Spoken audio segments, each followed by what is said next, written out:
లేదు. ఓడిపోవడానికి పిలిచాడండి. రామ కొన్ని రోజులు ఓడిపోయిన తర్వాత నేను గెలిపిస్తానని అన్నాడా? ఎక్కడన్నా వాక్యం చూపించండి, నాకు ఎక్కడన్నా చూపించండి.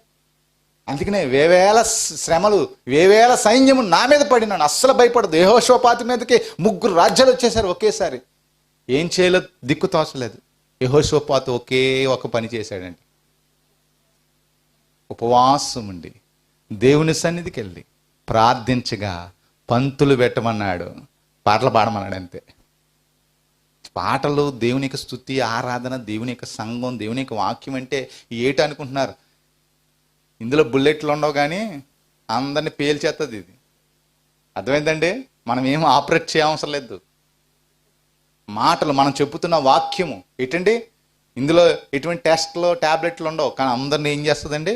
స్వస్థపరి. ఆపరేషన్ జరిగిపోతుంటుంది. ఆల్రెడీ వాక్యం వింటున్నప్పుడే మీకు ఆపరేషన్ జరిగిపోతుంటుంది. వితౌట్ మత్తు,